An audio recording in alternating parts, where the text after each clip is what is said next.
Okay, welcome everyone. Welcome to this event organized by WBGU. I would like to start maybe by providing a bit of context for our gathering today. As you know, the 26th Conference of the Parties of the Climate Convention will gather in November in Glasgow to try to keep the global temperature stabilization goal of 1.5 degrees Celsius alive. And to many, this is a long-term and somewhat abstract notion. And this is where the long-term low-emission development strategies come in. Part of the Paris Agreement is there to encourage countries to look at the long-term decarbonization and bring this back to today's priorities and hopefully to stronger near-term commitments to guide finance, and we hope also to guide recovery policies, which were not anticipated then. As the 2050 Pathways Platform, which was funded to support long-term strategies, we have seen long-term strategies as a critical tool for countries to actually mobilize on climate. And COP26, we believe, should send a signal to countries that LTS is not a luxury exercise when looking at the global climate urgency, but indeed essential to help them find the best path forward. Let me start maybe by sharing information on where we are today on those long-term strategies. So I hope you can all see this. Moving to the full screen, if I can. There we go. So this is the state of play for those countries that have actually, hold on a second. This is the one I wanted to show. Here we go. This is the state of play of countries that actually have submitted long-term strategies officially to the UNFCCC as of yesterday. And as you can see here, we've also indicated those who have a firm net zero commitment that is embedded in those long-term strategies. We've also highlighted, to the best of our knowledge, in yellow here, those countries that are actually going to probably submit their LTS at COP26 or have work underway and should be providing long-term strategies in the near future. So there is a good critical mass, but at the moment, only 33 countries have done that. Now, this is a different picture and much more ambitious in many ways. This is the map of countries that have made publicly, one way or another, a commitment to achieve net zero greenhouse gas emissions. That is a balance between their emissions and their absorption of CO2, either by 2040, 2050, 2060, depending on the country. So this is a broad map. This is an impressive map, but this is a map that also shows, if you compare it to the one before, that many countries are still not in place to actually elaborate a firm strategy to that goal. So that's what we're working with right now. Let me actually stop this screen here and go back. So the aim of the event today is to, first of all, raise attention for long-term strategies as a negotiation item to the COP, but also an important tool for effective climate policy ahead of COP26. Our intent is also to reflect on the future role and evolution of LT-LEDs or LTS as we know them.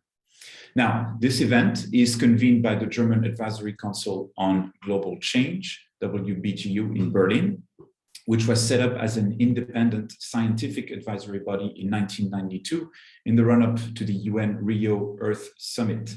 The WBGU analyzes global environmental and development problems and develops recommendations for action and research. And it is in this capacity that the advisory group has handed over a policy paper on long-term strategies to the German federal government in July, which will today be presented by one of the co-chairs of the WBGU, Dr. Karen Pittel, as an input to the discussion. Now, let me go over some technicalities first. The event is recorded. Only the panelists will be visible, but the audience, you can ask questions via the Q&A button. You will be asked to turn on and off your camera and mic yourself when you do so. On our agenda, first, we will have a short input on the importance of LTS for effective climate policy and priorities for their future development. We'll hear reactions and comments by our 4 country representatives and experts on LTS, which I will introduce as they come. And we'll engage in a panel discussion hopefully integrating some of the interesting questions that you, the audience, will bring to us.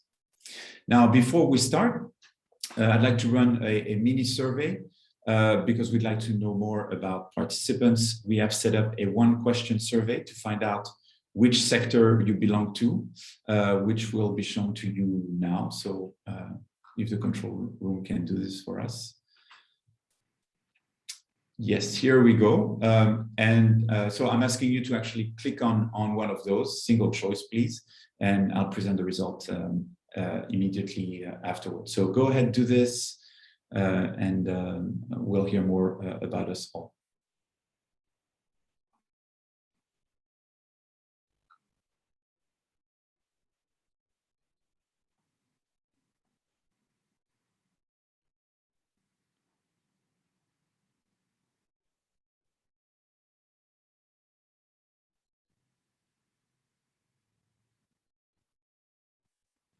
Okay, so I don't know if you can all see this. We have a good group of scientists with us, people from politics and NGOs as well, some media, education and international cooperation, business, and a few others. So a good mix, and I'm glad to see the scientists around, because we tend to think that this is mostly an issue that the policymakers worry about, but I actually think this is something that we should alert the scientific community to. So thanks you all for being here. Let me now give the floor to Professor Dr. Karen Pittel for a brief presentation of the WBGU's policy paper on long-term strategies. Karen, you have the floor. Yeah, thank you very much, Richard. Let me try to share my screen. I wasn't able to try it before. Does this work? Yes, okay, great, thank you. So welcome also from my side, from the WBGU side, and thank you all for joining us today for the presentation of this policy paper, Beyond Climate Neutrality. In the paper, as Richard just outlined, we call for the development of mandatory long-term strategies that contribute to not only climate neutrality, but global climate stabilization, and for this to be a major topic in the Glasgow climate negotiations. And also in this paper, we delineate some contents that we think are crucial for the long-term strategies, as also some requirements that they should fulfill beyond that. And when we talk about climate stability in the context of this paper, what we actually mean is that we accomplish a stabilization of global temperatures at 1.5 degrees above pre-industrial times, or at least well below 2 degrees. So this is kind of the framework in which we're moving here. And the question, of course, also for us was, when we were starting this, working on this policy paper, why long-term strategies? Now, if you look at the climate policies that you are observing today in many countries, including my own, we still need to overcome the predominant focus that we have on the short and medium term. We need to design long-term, low-emission development strategies in order not only to contribute to the climate neutrality, but also to climate stabilization by looking towards 2050 and beyond.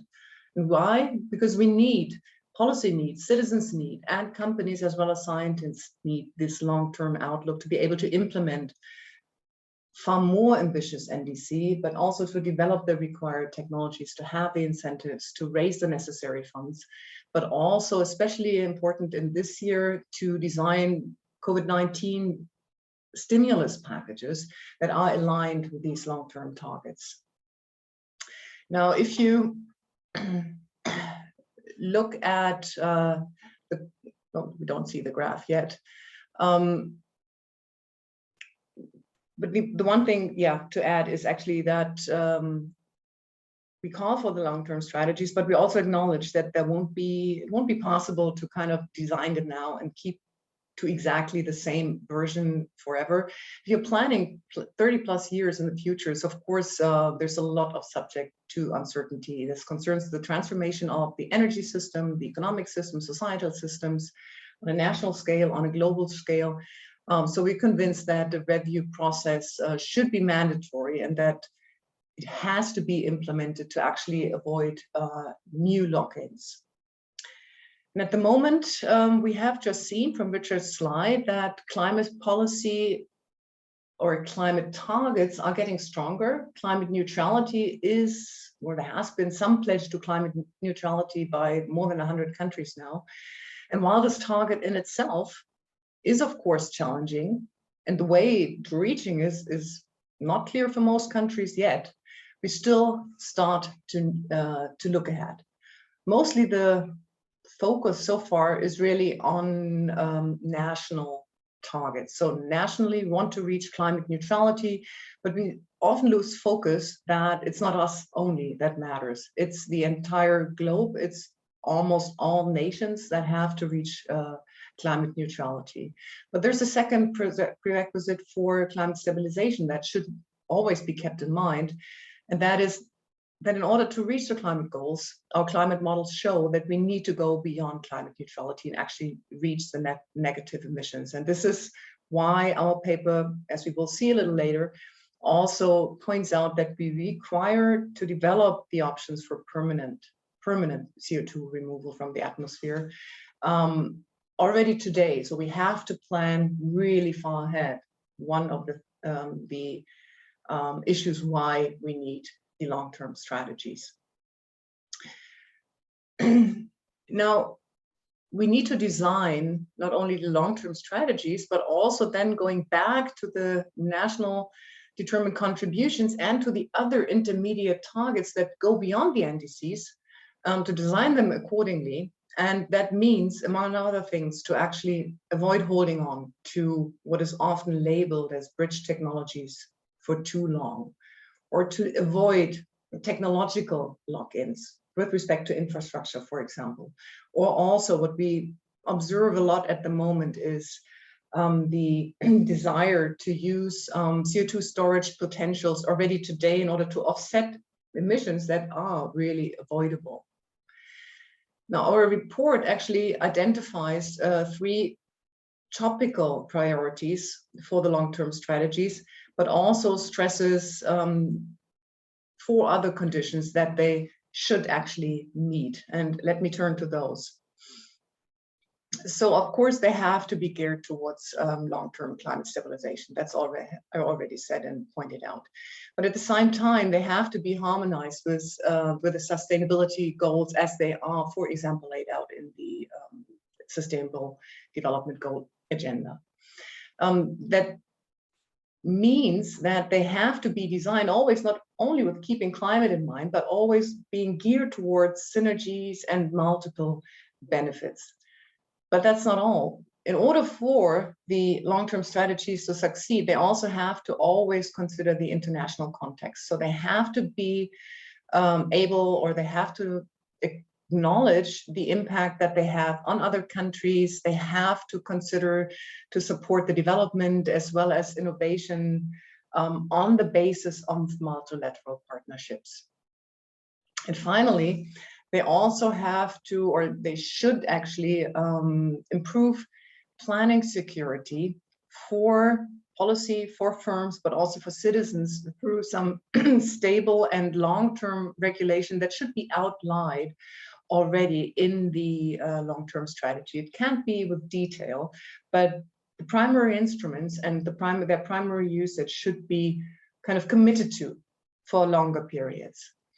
And that then at the same time should also assure for the provision of the necessary private and public funds. And like I said, we then, given these kind of requirements, boundary conditions that have to be fulfilled, we identify 3 key priorities and goals that should be considered importantly in these strategies. Let me stress that we do not consider these priorities to be mutually substitutable, but they should all be outlined individually, have their own goals, have their own targets and measures, and also should be included how they are actually supposed to be kept track of. So we need indicators for them as well. Let me go through the 3 of them real fast. So starting with stopping CO2 emissions from fossil fuels. So CO2 emissions from these fuels have to be phased out fast and completely, and their extraction and exploration has to be ended. And that can, of course, not be reached through one country individually, but that has to be done in a process of multilateral negotiations. Otherwise, we'll probably never get there. It also has to be said that, of course, there's always, or still at least, some areas where we do not have sustainable alternatives to fossil fuels yet. For example, in the case of some selected non-energy users. And for these, we actually have to make sure that the carbon that is stored in these projects should not be released later. So, for example, through combustion or decomposition. When we design the new energy system, so after or while phasing out fossil energies, we should always keep in mind to have a systemic view on them. So always keeping in mind the side effects, benefit-wise, but also pollution-wise, other problem-wise, that they might entail. So we should always have a systemic view, and we should always aim to actually, to actually be able to reap these multiple benefits with respect to sustainable development abroad, but also at home.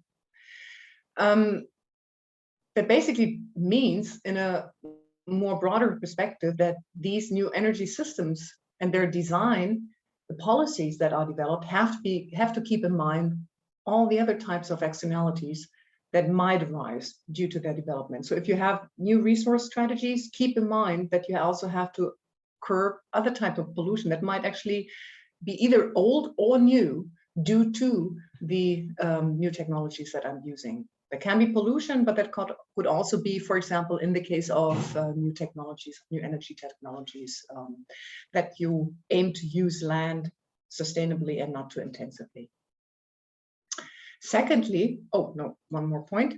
What is clear, though, where we have to go, phasing out, developing a new system, not all the technologies that we actually need are already fully deployed or employable at a large scale. So we need research push, towards developing and testing these technologies, but the focus cannot only be on that. It is usually or often in politics that you only look at that, but at the same time, we need transformative research that fosters socioeconomic innovation and transformation as well. Otherwise, we can develop long-term strategies, but they will never succeed if there's not societal support for them. Okay, then let's come to the second one. And this is something that actually goes through the entire paper, that we always say you cannot do one without keeping in mind the repercussions on others. And in this case, we point out that the long-term strategies have to be designed in a way that they also strengthen the biosphere's contribution to climate stabilization. Biodiversity and ecosystem services, they form the basis of a functioning biosphere and are among our indispensable, really, natural life support systems. Nevertheless, we see today that they are currently under severe threats. So long-term climate stabilization cannot be accomplished without an intact and resilient biosphere. And to achieve that, we have to use strategies that yield emission reductions and at the same time preserve and foster biodiversity and ecosystem services. And in our last flagship report that was labeled Rethinking Land in the Anthropocene, we actually delineate and discuss intensively 5 exemplary multiple benefit strategies, as we label them, that accomplish not only in improving, for example, or reducing climate change, but also at the same time aim at fostering biodiversity and reducing the intensity of land use. So the 5 of them, I'm not going to go into details. Like I said, really highly recommending taking a look at our flagship report there to synergize CO2 removal through restoration, to expand and upgrade protected area systems, to diversify agricultural systems, and also to promote the transformation of animal product heavy diets towards more plant-based diets, and finally to shape the bioeconomy that demands for more and more biomass responsibly. Now like I said, we discussed these 5 strategies extensively and also developed recommendations for action and for research. One point that should always be pointed out, and that's sometimes forgotten also by policy, is that, of course, if you want to reap such multiple benefits and you have really a number of different goals, then climate policy is simply not enough. So you have to also have other types of policies in place that define separate financing mechanisms for ecosystem protection and include actually also broad system for payments for ecosystem services. And finally, the third topic that we go into detail really in the policy paper and that we think is really important for the long-term perspective is to think ahead and already develop options for CO2 removal from the atmosphere. Like I said, the climate models tell us that without CO2 removal, not only to offset unavoidable emissions, but also to reach net negative emissions, we will not be able to reach the 1.5 degree target. So these technologies, they of course have to be developed at some point, and they have to be deployable when needed. So we don't argue using them as fast as possible or using them to offset emissions that you could avoid otherwise, but we do say that we should be ready to use them if needed. And at the moment, some of them are already in the trial phase, but they're not ready to use at scale yet. And even more importantly, most of them also have side effects and limitations. And while some of these are known, if you look at, for example, the discussion about permanency of CO2 removal, about limited potential of these technologies, about land intensity of them, other side effects, might they be on society, on the economic system, or on ecological systems, they're not only uncertain, some of them might not even be known because we haven't really used them at the scale. So preparing for CO2 removal includes not only R&D and technological development, but also includes understanding the systemic and broader impacts of these technologies. And this means that the repercussions of their use have to be examined strategically, especially with respect to the local impacts in the countries, in the regions where they're used. And probably most importantly, we have to avoid lock-ins with respect to using or kind of making use of them, taking advantage of them in order to use CO2 or fossil fuels permanently, and then simply use CCS for the storage of the emissions, which we will need later for the negative emissions. What is crucial is that we do limit the need for future CO2 removal. So in preparing the use of these negative emission technologies, we can never forget that they cannot replace ambitious mitigation. That is due to the limitation of potentials, but that is especially due to the fact that many of the implications are still uncertain. So we should not use them, at least not the technological options, before we actually have set in place an international governance framework that ensures that they are used sustainably. And this includes especially that the incentives from mitigation are not diminished, so that the negative emission technologies are not used to offset non-avoidable emissions, but only to create negative emissions and to offset those that we, at least at the moment, cannot get rid of. And that also includes then that we or the countries, the parties, should actually clearly separate climate policy targets for emission reduction from those for removing CO2 from the atmosphere. So those were the 4 kind of framework conditions that we think are crucial for LTCs to be successful, and 3 topics that we think should be a major foci of these strategies. But there's one more aspect that we also turn to at last, or in the last section of the paper, but that doesn't mean it's really not important. It's one of the most important things actually to think about at the moment, and that is about the repercussions of COVID-19, and that the long-term strategies should also be used as a framework to guide the COVID-19 stimulus packages. At the moment, we see very clearly that the consequences of the pandemic and the options for responding to it differ very much across the world. Many people are at risk of falling into extreme poverty, sometimes again. And we also expect the Human Development Index to actually decline for the first time. And at the same time, we see that per capita stimulus spending is almost 600 times higher in industrial countries, in high-income countries, than it is in the least developed countries.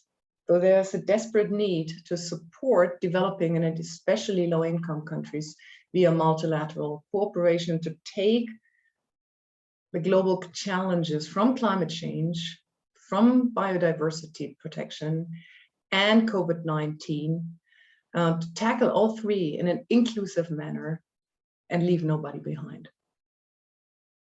So these are basically the most important messages. Of course, there's much more detail in the policy paper, which I, of course, invite you to take a look at. You can download it from our website in German and in English. And just the only thing that remains now is to thank you very much for your attention, for listening, and I'm really looking forward to the comments from our experts and to the discussion with you, our audience. Thank you very much. Thank you very much, Karen. You've made a number of very important points that I think fully justify our continued efforts to develop long-term strategies. And I encourage people who haven't done so to download and read the paper, which I did with really great interest. Now, I would like to hear from our panelists about this topic. I'm going to take them in turn and call on them. Let me first give the floor to Stéphane Crouzat, who's the climate change ambassador for France. As some of you may know, France has been a front runner in formulating an LTS already in 2016, but was also one of the first countries to update its LTS with a net zero target strategy that was submitted in February.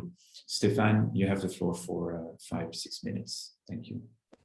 Thank you very much. Merci beaucoup, Richard, and congratulations on for the organizers of this meeting, a very timely meeting, because we will be discussing the future of LTS in Glasgow. As you know, it was mentioned in the Paris Agreement, and let me remind you the way it was phrased in Article 4.19, when we said all parties should strive to formulate and communicate long-term low greenhouse gas emission development strategies mindful of Article 2, taking into account their common but differentiated responsibilities and respective capabilities in light of different national circumstances.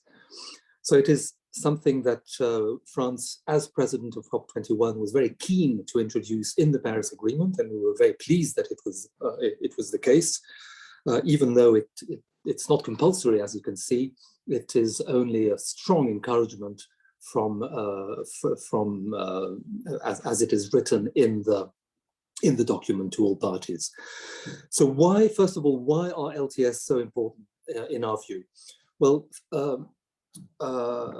first of all, we're delighted that they are making progress, and the French think tank IDRI came up with an interesting study recently, last June, which is called a country-driven perspective on long-term low-emission development strategies, and noticed that there has been considerable improvement in the long-term strategies that were delivered throughout the years. So it shows that there is really keenness on the part of the parties to try and make the most of this tool.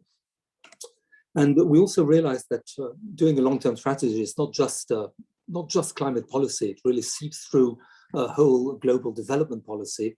It shapes a whole institutional ecosystem that allows progress to be made on the widest range of progress and development. So it really can foster change across the board, and that's why it's so important. So secondly, what are we doing about it? We think it's very important. So what are we doing about it? Well, we try and promote it as much as we can. And in fact, we've been working with Germany within the G20 to make sure that this subject was on the table. And I'm happy to say that one of the good achievements that we obtained in the last ministerial in Naples in July was a commitment by all members of the G20 to submit a long-term strategy. It wasn't a given thing.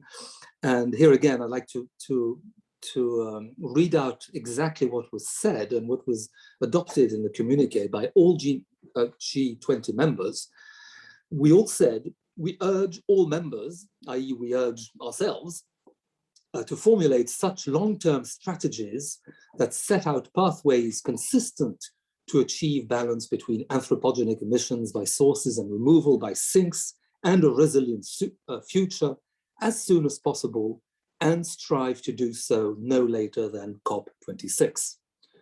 Which means that we're hoping now that India, China, Saudi Arabia, Indonesia, and many others, Indonesia has just submitted it, but many others will be able to deliver on that commitment by COP26.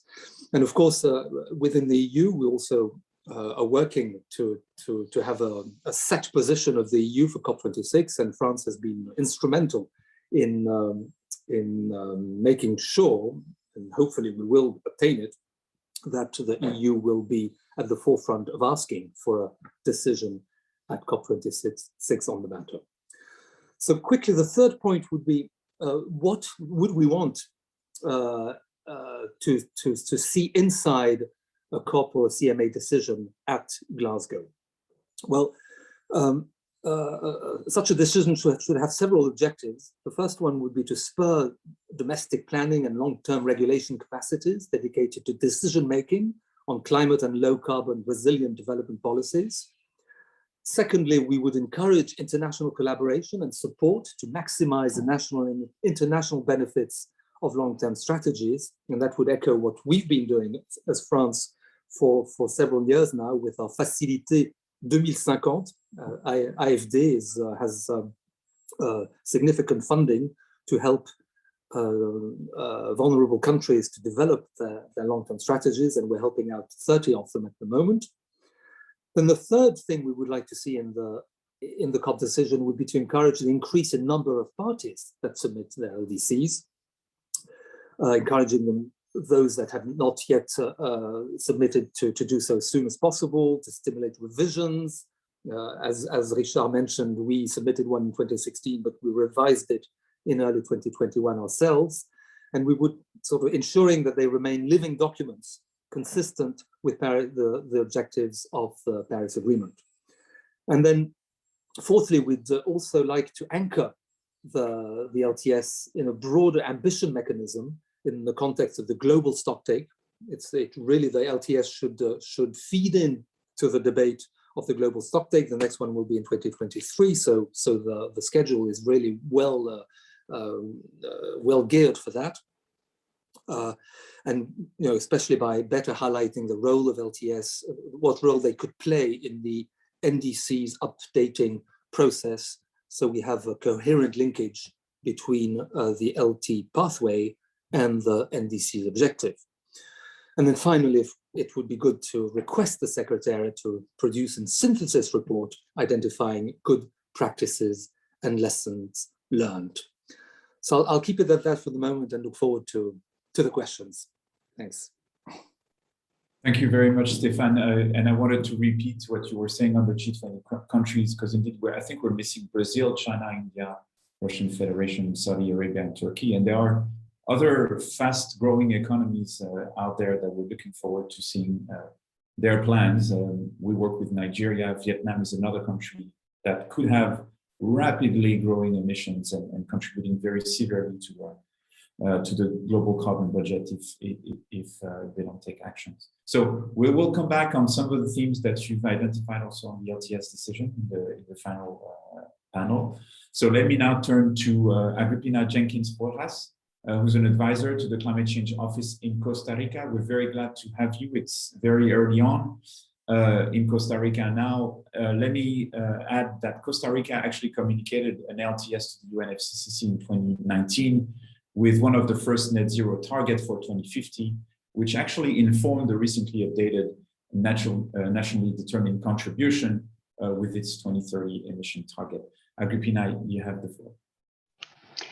Thank you, Richard, and thank you, first of all, for allowing us to speak a little bit of our experience as the country, and as well, thank you, Karen, and to the WBGO for that paper. That was really useful, and also it made us think that, of course, all LTS NDC should be committed in a continuous improvement process, that we need to move forward. So that makes us think how we can improve also our LTS, even though it's a really ambitious LTS. But then we need to be sure that it goes aligned with the best science. That is one of the things that is based here in Costa Rica as we move forward our climate action policies.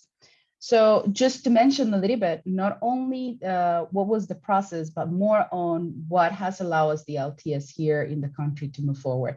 And why I will mention this is because many times for the developing countries to establish an LTS is really hard, because you need to understand and provide information to the different sectors of why this makes sense to them.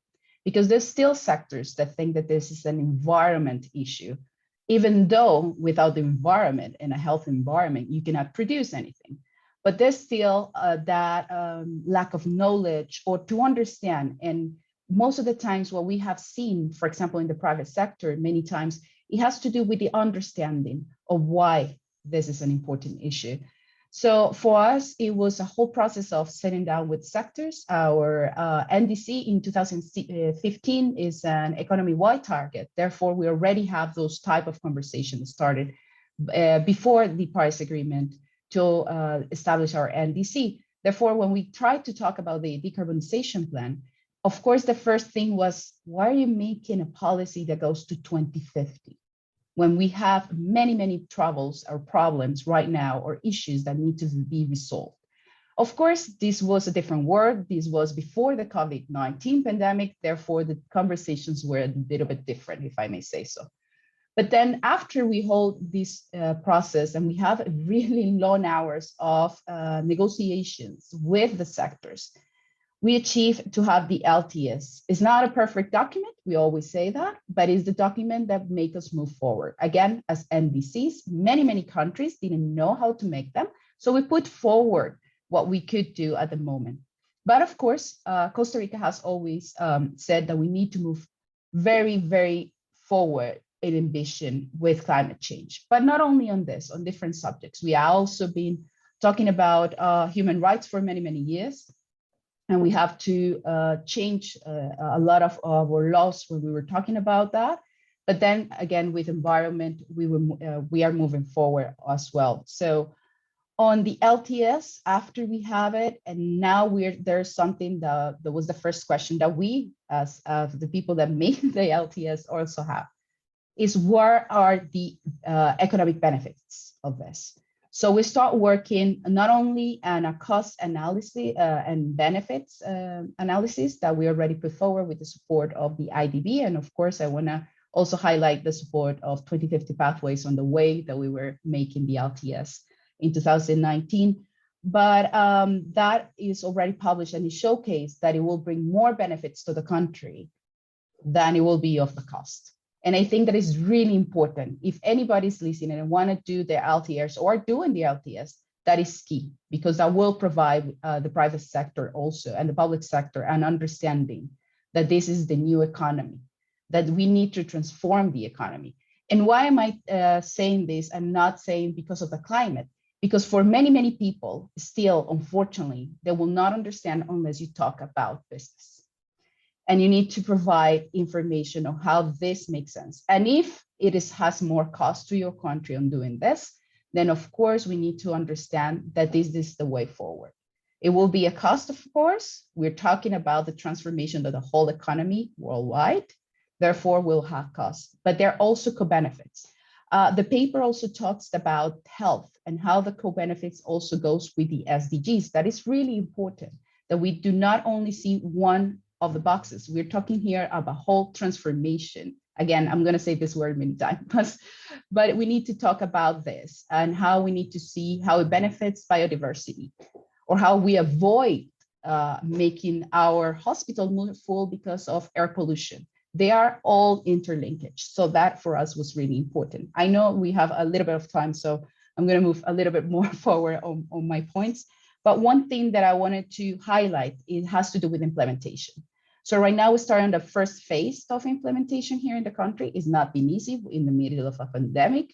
We have, of course, voices here that are saying that we should move forward with some locked-in investments. That was another thing that was really important.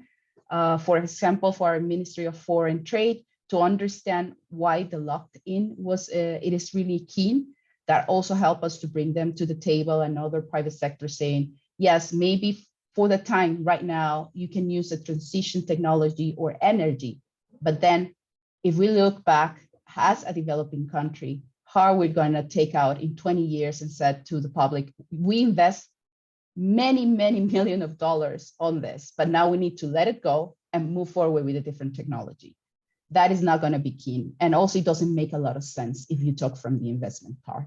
So with the LTS, after doing the cost and benefit analysis, we're now making an investment document, which will allow us to know which are the key investments that need to be moved in order to start achieving our goals. And with that, I will go back to, of course, as Stefan was mentioning on COP26, but I know we will talk about it later. Of course, it's really important to move forward. I think one of the key issues is, of course, also to have resolved all the elements that are still pending for the Paris rulebook. That for us is very important because that is on the key of the ambition cycle as well. So we need to have those conversations, and I really appreciate how this could be embedded in the ambition cycle of the Paris Agreement. With that, I will close because I now have to take more than the time that was suggested. Thank you. Thank you very much, Agrippina. A number of important points. The question of the broader society's buy-in is important because the transformation of the LTS is in fact something that will not be done against citizens, but with citizens.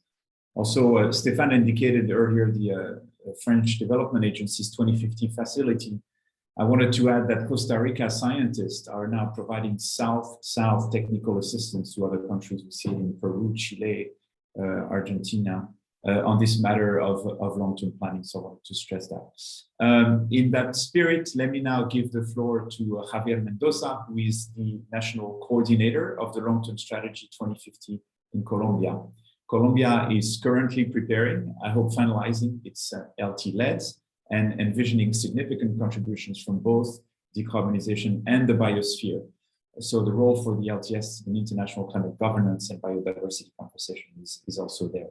Javier, you now have the floor for 5-6 minutes. Okay, then thank you very much for the invitation to this important panel, and thank you to the authors for this very interesting paper, indeed. First of all, the title is a reasonable conclusion indeed.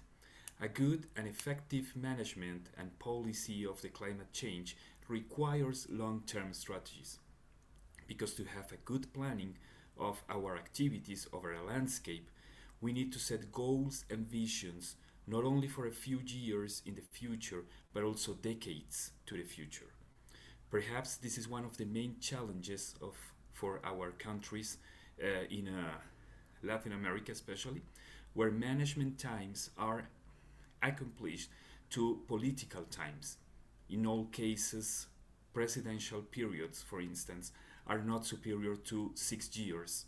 and in the majority of cases are 4 years without any kind of re-election, then this gives us just a very short window to introduce changes, and we need to change this kind of mentality for sure. So to have a real advance transforming realities in our landscapes, we need to work together not only with the public sector and their stakeholders, but also with the private sector and their planning times, which frequently consider much easier long-term planning times, especially when we are talking about significant transformations. Civil society must learn to plan in the long term because in most cases their times are similar to the political times or are restricted to a project term, frequently no more than 5 or 6 years. Then we need to introduce as well the long-term planning vision within these social initiatives. In this way, I consider pretty important the recommendation from the policy paper that tries to move to achieve that the LTS become compulsory to the Paris Agreement parties. Of course, we need to keep explicit that this kind of instrument must be considered as a living document, because it needs to be periodically updated, adapted, revised, and adjusted.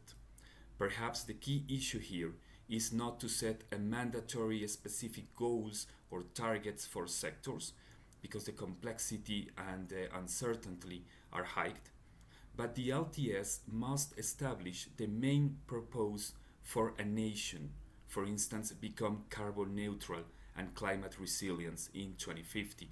This is the case of the Colombian LTS, which will be presented during the next COP26. Reading this interesting policy paper, I feel calm, I should say, because it highlights some very relevant aspects that we had in consideration within our formulation process in Colombia. So the top priorities to stop, to strengthen, and think ahead are easily recognizable in the Colombian LTS. For instance, we have clear now that our GHG emission must peak before 2030 and be aligned with the 1.5 centigrade degrees goal. Colombia should reduce its emissions by approximately 90% compared to the emissions in 2050. It is a huge challenge, we know, but we need to tackle it with the positive mentality that the transformation is urgent and is possible. In Colombia, we have from now 7 presidential periods, 7 national development plans, and 30 versions of the national budget to build our pathways for climate resilience, if we see only from the public point of view. But this must be collaborative among all stakeholders of the society. In addition, we need to increase the coherence among intersectorial actions. The Colombian LTS is ambitious, not only because we identify the proportion of the mitigation, but also because we build a document with a systemic approach where the importance to increase the adaptation capacity on sectors and landscapes is a priority as well, where issues such as biodiversity conservation and ecosystem services, stop deforestation, and human health are key aspects to manage if we really want to reduce climate risks. Thus, in Colombia, we made a strategy to be climate resilient in 2050. Finally, the policy paper proposed to use the COVID stimuli to introduce some of the changes that each country needs to tackle climate change, and this is a pretty interesting point of view. That's true, of course, but I think that even though money is a critical issue, for sure, education and governance are also critical issues in any plan or agenda to start working from now. Then I will stop here. This is just our first impressions, and I try to link in some way from our own work here in Colombia. Then again, thank you very much for this opportunity. Well, thank you, Javier. Thank you very much for making those important points, including on the three pillars that I think the report that Karen described highlighted: the stop, the strengthen, and the think ahead, because these are usually lumped together in a not necessarily delineated fashion in the LTS, as we've seen. And I think this is one of the key messages from this report that is really original on the LTS space. So let me now turn to Katie Ross, who is a senior associate of the World Resources Institute in the US. Katie has worked for many years now with the team at the WRI on many aspects of long-term strategies, on their formulation, their role in the national and international climate governance, on the content. And this is all very essential work for us to help other countries benchmark the strategies. So Katie, you have the floor.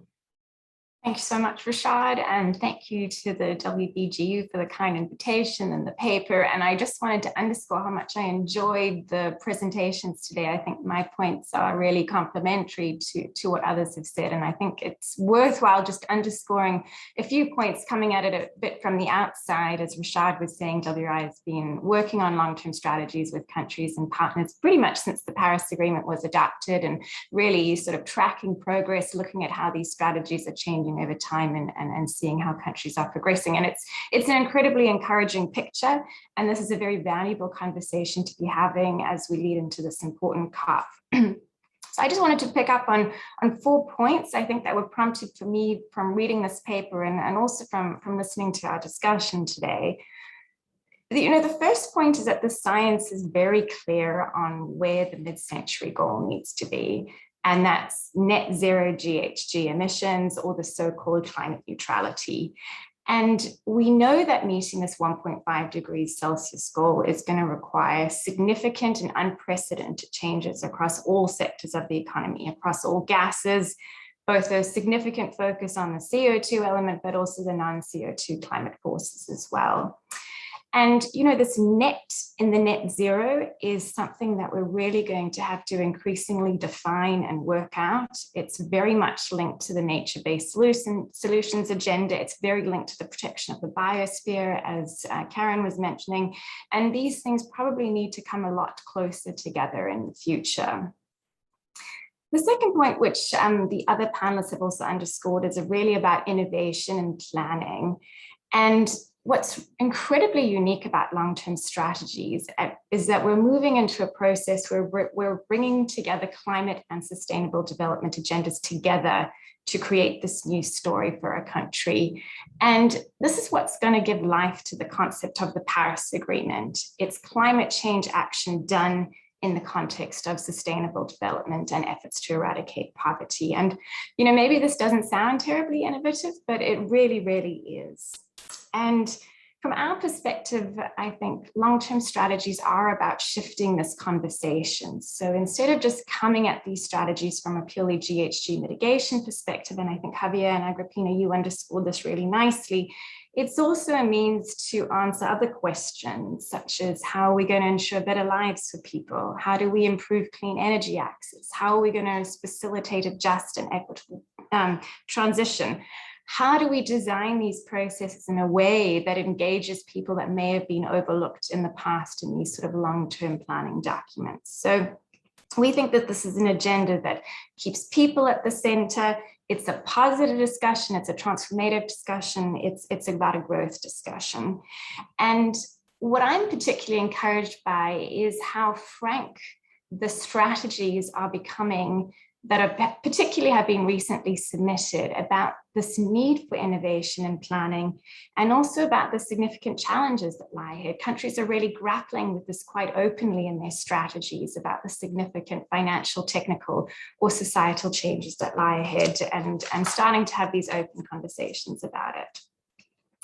The third point I'll just make is about long-term strategies setting the course for near-term action. And I already see a question posed in the chat about this. And this is something really important to talk about, and perhaps we can pick it up later as well. But the nationally determined contributions, these national climate action plans for 2030, is really very closely linked to the long-term strategy. So the long-term strategy provides this long-term directional arrow, and the NDC then charts the course for this immediate action. We often hear that 2050 is easy because there's no accountability for 2050. Anyone can set a 2050 target. But the NDC is that accountability mechanism for reaching the long-term strategy target. It's providing a means for getting on the right trajectory. It's the vehicle for driving increased ambition, and these things are really closely interwoven. So if we don't have a net zero long-term target, we really just won't be able to achieve the same level of ambition in the short term. Presently, there is this process underway under the Paris Agreement for updating the nationally determined contributions, but not any formal process yet for updating the long-term strategies. And just considering the changes that lie ahead when you're looking over a 30-year period, these regular updates of the NDCs and the long-term strategies, ideally done together, are incredibly crucial. And then just the final point I'll make is around COP26 and long-term strategies. So as Stefan rightly noted, there's this invitation under the Paris Agreement and encouragement for all countries to prepare their long-term strategies. That invitation is not time-bound. A country can technically prepare a long-term strategy at any time. However, the decision text that accompanied the Paris Agreement did invite all countries to do so by 2020. And this is the first COP where we have an opportunity to create a new decision around long-term strategies that's really going to point the directional arrow to what these strategies should look like in the years ahead. And I mean, from our perspective, this decision at COP26 offers an opportunity to reflect on the tremendous amount of learning and progress that's gone underway on long-term strategies, and have some of this learning reflected in the elements of the decision text. So the decision goes beyond just a reiterated invitation and does some of the things that Javier and Stefan, Agrippina, Richard, Karen are emphasizing today. And just in conclusion, I think that the specific elements we would think would be incredibly helpful for the decision to include, which really match very closely with what Stefan was mentioning, is recognizing the key role that long-term strategies play in achieving the Paris Agreement goals. And goals is plural here, right? It's the goals of Article 2. It's finance, development, adaptation, and mitigation together.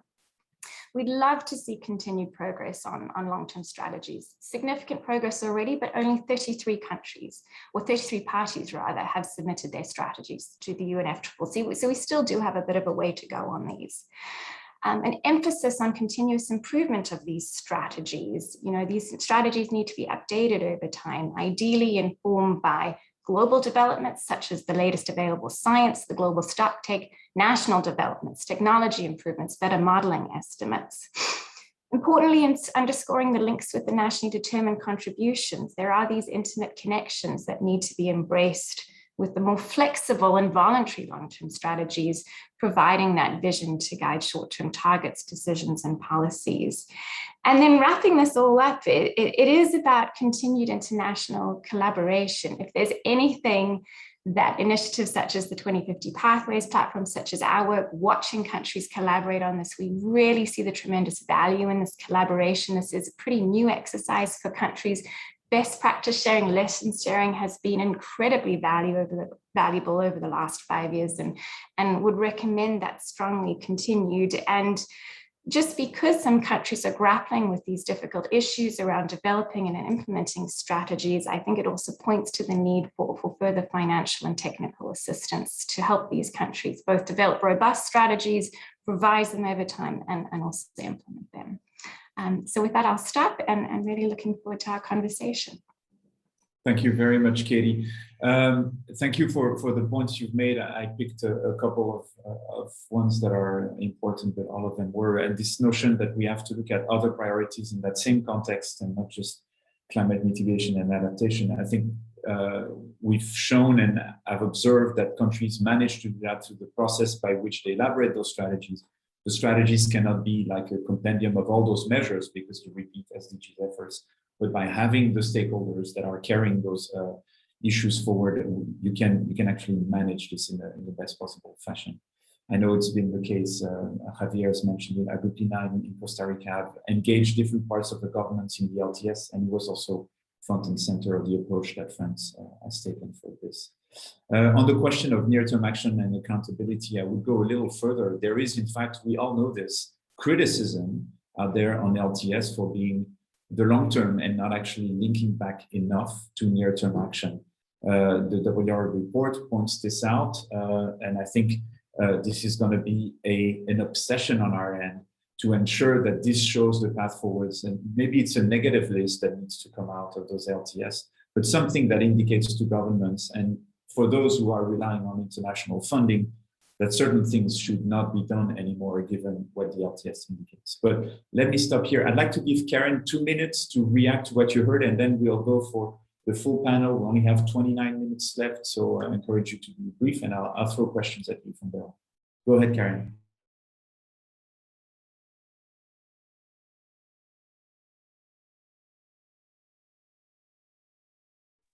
We can't hear you.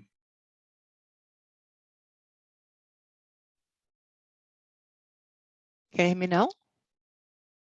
Okay. Yeah, sorry, my headset was lacking power. I hope it has enough now for half an hour. Yeah, I mean, just saying thank you for all the great comments. It was a pleasure listening to them. And also, I think we agree on almost everything. I mean, what stuck out to me, I mean, everything was important, but this notion that also just Richard mentioned, that perhaps even long-term strategies, the term itself can be misleading, because it seems to be all about like in the future, in the long term, but actually it's all about now. What do you do now? What kind of repercussions does that have on what you have to do now, where you have to focus? And also this notion of it seemingly being completely challenging, but there are also so many benefits to it, and really working that out in order to bring people on board. And I think that was also very clear. We cannot just dictate a long-term strategy in NDC. We have to get people on board. We have to convince them. We have to change the planning horizon. I think those were really important aspects that came. And of course, also the international cooperation. Thank you for pointing out the G20 documents, the notions, but also the South-South cooperation. So it's not always like you have to wait for somebody, or it's much better also if you exchange. Of course, there has to be support between all countries, but there's so much that can be done just by having bilateral cooperation, by having multilateral. It doesn't always have to be all 195, 98 countries doing everything together, but by supporting each other, we can actually get so much farther. And that is also something that perhaps was not really clear in my presentation, that from our point of view, these long-term strategies also have to link to each other. So they cannot just stand separately, each of them, but they have to kind of, they have to take a look at each other's strategy, and see where they interlink, where they actually impact each other, where they should cooperate, where they should coordinate. And I think that is also a really important aspect. Just with respect to the COVID question, of course, I did not mention that. I really talked only about the money, but we also stress in our paper that education, research, governance are extremely important fields. Otherwise, I mean, just by pouring money into something, you don't make it change anything. I mean, there's so much more needed in order to actually initiate change. So I can't really mention everything, but I think those were aspects that actually were mentioned over and over again. One last aspect also, this co-benefits. I mean, like, it's not only about climate. Although a long-term strategy is a climate strategy by name, it has so many co-benefits. Health is one really important aspect, what we are actually working on at the moment, and kind of have this like notion that healthy people require a healthy planet. And I think this is also what we heard here. We have to kind of consider everything together, and humans are part of the system and not standing outside it. And I think that was also something that became very clear here. So thank you all very much. Thank you very much, Karen. Quick points on this. So I think you're setting a bit of an agenda for people on the research side to look at those long-term strategies and start asking, you know, where is the coherence in what you're assuming is your future, and what, let's say, when the Chinese and the US have their LTS out, what they are assuming is their future on a number of technologies and so on. So let's encourage that sort of work. On the co-benefits, I know it's been much more than just, you know, an accounting exercise. I know in Costa Rica, it was critical to actually take the long-term strategy, look at the co-benefits, so as to actually have compelling arguments for society and decision makers that this was in fact a win-win on many grounds, not just on climate. And I know other countries are looking to repeat that. Okay, I'd like now to turn to the broad panel discussion.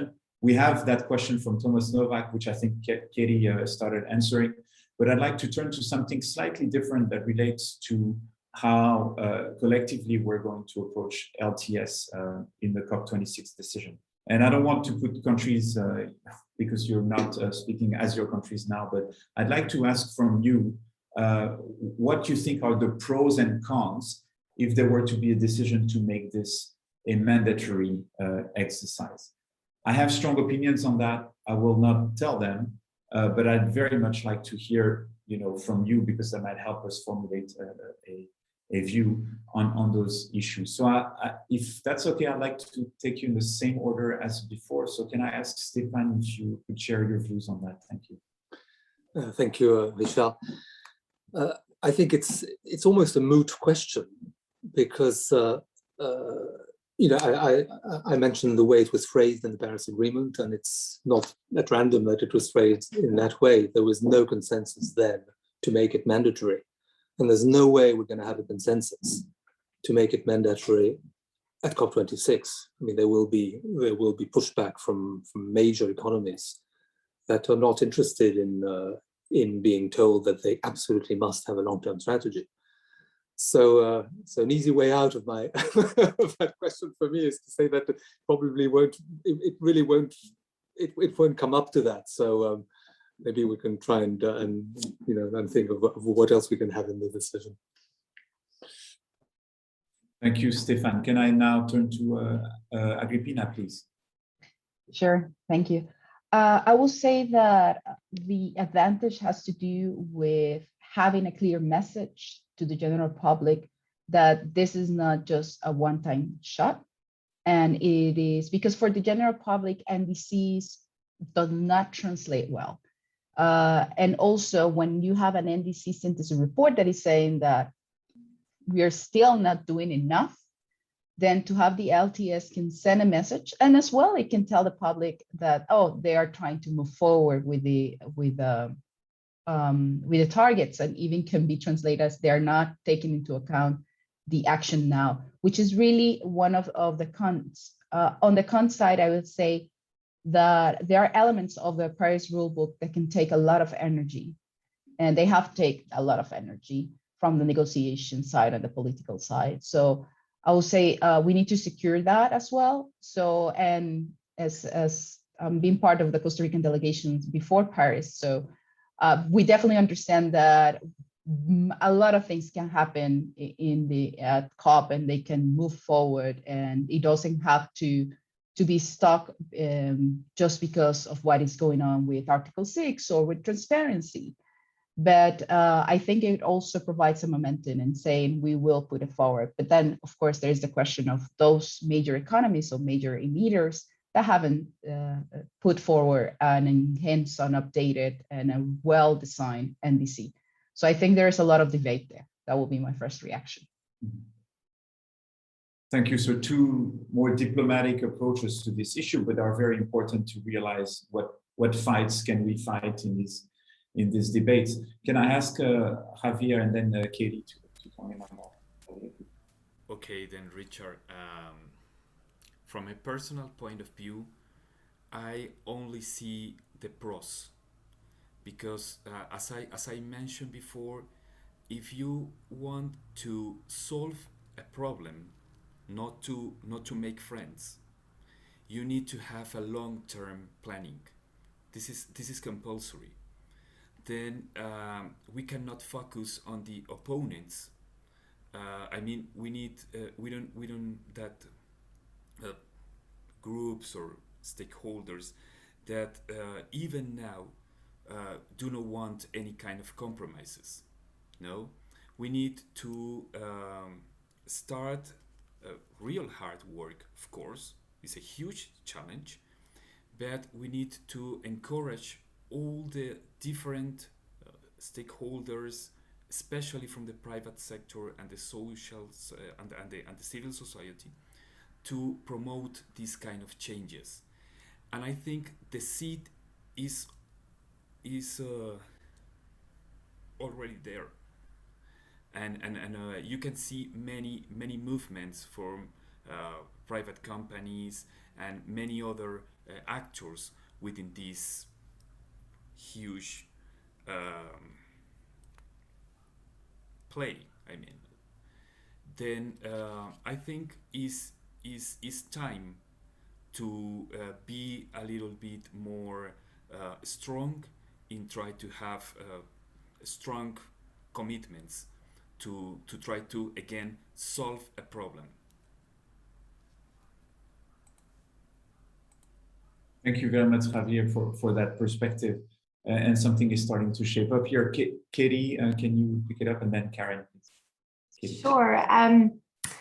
So I think this is a very interesting question, and I think it's very interesting when contrasted against the nationally determined contribution. So the long-term strategies are voluntary, they're invitation, and they're also flexible. There is no structure to guide the long-term strategy. On the NDCs, on the other hand, have a firm structure and a more compulsory element to it. And I think it's very interesting to watch how these two processes have evolved. And I think this flexible and voluntary nature of the long-term strategies is actually proving to be incredibly beneficial.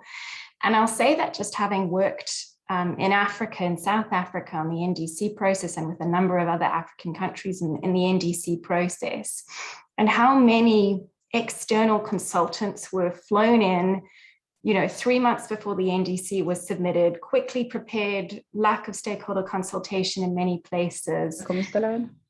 And on the long-term strategies, for example, flexible, voluntary, you don't see any strategy that looks the same. You don't see any fixed timeline for how long they engage with the public, how much modeling they do. And I won't comment on what's needed in the years ahead, and this may change as long-term strategies evolve and we all evolve.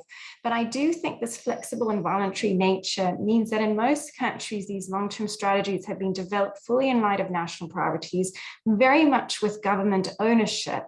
And because of that, they've taken different times and different forms, but I think ultimately to the benefit of having these strategies really owned by countries and embedded in their national policies. Thank you. Thank you very much, Katie, and for also reminding us how the NDCs were elaborated in the final stretch ahead of the Paris Agreement, and with sometimes not always the positive effects that we expected. Karen, please. Yeah, thank you very much. This last thought I thought was really interesting. Like unifying the structure, not unifying the structure, that's actually the pros and cons to both. On the one hand, this ownership that you just mentioned. On the other hand, comparability would also be helpful. And then for the stock take, of course, as well. One thing that struck me really was the comment that economists might actually oppose. Being an economist, I can only say that I think it's actually dangerous not to have long-term strategies, because what really the economy needs, what citizens need, is a long-term perspective. Which technologies to develop, what to invest in, what, more importantly, what not to invest in. So I think this, without such a clear path ahead, we will face far more serious challenges, not problems, challenges in the future in decarbonizing our economy. And I think this was also very enlightening about this recent a decision by the Federal Constitutional Court in Germany that actually said that by just having a 2050 target and having a 2030 target, we have way too much uncertainty in what's going to happen in between, and the danger that actually there will be, because of postponement, such drastic policies necessary at some point that will actually infringe upon people's freedom rights, upon people's human rights. So I think this, from an economics, but also from a civil society perspective, we do need them desperately. And I'd rather have them, perhaps that as a final comment, countries taking a little bit longer, but then thinking through what they're actually putting down. Because at the moment, like policy processes, also here shortly before the election, which is on Sunday, there seem to be like bits and pieces everywhere. It doesn't form a coherent picture. And this is bad with respect to the next years, but it's even worse with respect to the next 30 years. So I think this is something that I would say, I think we do need them, but we should provide assistance and we should take our time. Not too long, but not just trying to do it in a couple of weeks.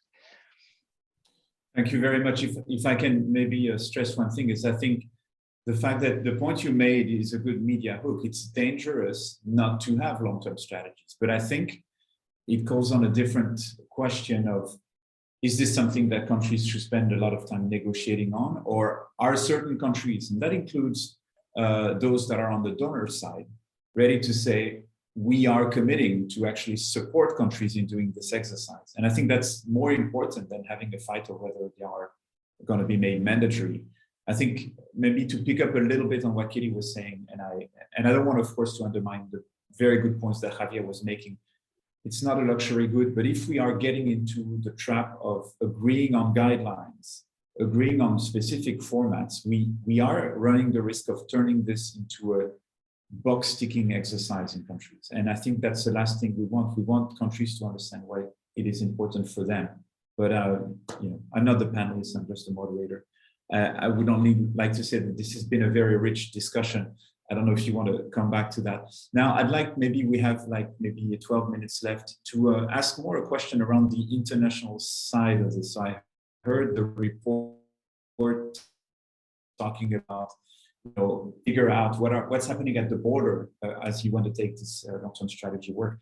Are there points on the international aspects that those who have practiced this, like Agripina, Javier, could, you know, reflect a little bit on? What do you think might be important to stress on this international content, knowing that the LTS has been very often an inward-looking exercise for good reasons? You know, look at how you're going to handle this.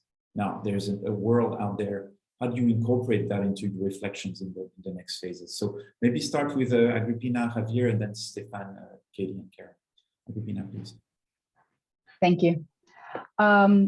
Yeah, on the international arena, of course, you just mentioned it, the LTS and of course the NDCs are nationally determined and are based on those rich sectors and national circumstances, of course. But then you can look at the international arena, and of course, sometimes what we will look is to our neighbors. So, for example, the Central America integration system, that they have made already a national or regional climate change strategy. That was the first point that it was made. But then we have talked about in the arena about the LTS, but to seek for an regional LTS, it's of course has a lot of political momentum, and of course you can imagine, of course, has to do with our economies and their interactions. So sometimes that for us is kind of tricky, I might say, but going back to other arenas. So for example, there are many countries that do not have to share a border exactly to share the views, right? And we have seen that, for example, in the UNFCCC with the different negotiation groups. Mm-hmm. So I think that is a space there within our negotiation groups to start moving forward and have a little bit of those conversations. We have within ILEC have those type of conversations about the LTS and what we have done, and we have shared a little bit of experience with our colleagues, and that is, I think, key to move forward. So just a thought there that it doesn't have to be always the case that you share a border with the other countries, but you can engage in a way that is the South-South cooperation, and a little bit more if you're on a broader regional. So we understand, of course, a lot of our processes, for example, in Latin America. Thank you, Agripina. Javier, would you like to comment on this? And you may want to respond to what I was just saying on mandatory or not. But... No, but it's a pretty interesting Agripina's point of view, because I'm totally agree with her. we don't need to share borders. We need to share views. This are her own words, and I'm pretty agree with that. And this question put us in a new perspective. Of course, the NDCs and the LTS are national initiatives, and each country must deliver or create their own planning process. No, but climate change is a global issue. This means some questions must be addressed in common, not only country by country. We have some targets that must be tackled within a region, and many of these discussions are not set in this moment, and we need to open these floors to try to bring, for instance, a whole South America. I know it's pretty difficult because we have countries with a very different political point of views and a very difficult agendas between some countries to others. But again, if we try to solve a problem, a common problem, a survival problem, we need to start to talk each other. And of course, ILAC and any other groups that we have in our Latin American region could be a good arenas to discuss this. No, and we need to start to bring these concerns on that arenas, and this is the next step that we need to address. And perhaps for this reason, to have a compulsory LTS is a very good way to have it. Thank you, Javier. Very good points made here. Stefan, can I ask, I suppose that inside Europe, this is not a new question, but if you could offer your views on that. Yeah, thank you, Richard. Actually, I'll make 3 points. First of all, it's the European dimension. We're France, but we're part of the European Union, and as you know, the European Union is really a bloc, and particularly so in the climate sphere, with our common ambition to reach net zero emissions by 2050, by reducing our emissions by 2030, at least minus 55% by 2030. So it's really it's a joint effort, which also we're really trying to make sure that the long-term strategy that we set up for ourselves is really backed by real commitments in the nearer term, and that's why we have this huge legislative package, Fit for 55, which is being presented within the European Union, presented by the Commission on every aspect of our economies, strengthening ETS, having new targets, national targets for emissions outside the ETS sector, new standards for vehicle emissions, new goals for energy efficiency, and so on and so forth. So, so 12 massive pieces of legislation that will be put and which will be made compulsory for all members. Now, the other point I wanted to raise was going back, in fact, something we haven't mentioned too much, but which I really enjoyed in Karen's presentation on the 3 priorities for LTS at the end of your presentation. And in particular, there was one slide on strengthening the biosphere's contribution. Now here we must have international cooperation on that, and that's the whole reasons, for instance, of the high ambition coalition for nature and people, which Costa Rica is very much engaged in with France, and we launched it together, and we now have over 60 countries that have agreed to make that commitment to protect 30% of our land and waters by 2030. So that is definitely something that really is important. We have also, you mentioned, Karen, to diversify agricultural systems, and also I think removal of CO2 through restoration of land. And that's the idea of the 4 per 1,000 initiative that was launched a few years ago, which tries to see how we can, through agroecology, make sure that land is able to sequester more carbon every year to the rate of 4 per 1,000. And then the final point would be international cooperation on the last point, Karen, you mentioned, which is so important about thinking ahead for CO2 removal from the atmosphere. It is something that has not been internationally thought really, and we at some point will need to have a serious discussion about this, because we cannot afford to have countries go it alone on that front. We wouldn't want solar radiation removal to be done by one country, because it would impact them all. So it's something that's extremely important, and I think which will need to be on the agenda at some point. Thanks. Thank you very much, Stefan. And there was actually a reminder that there is a good question that Thomas Novak has just asked, and can I ask Katie maybe to pick that one up? We only have 3 minutes left. Katie, if you could come back to that. Thank you.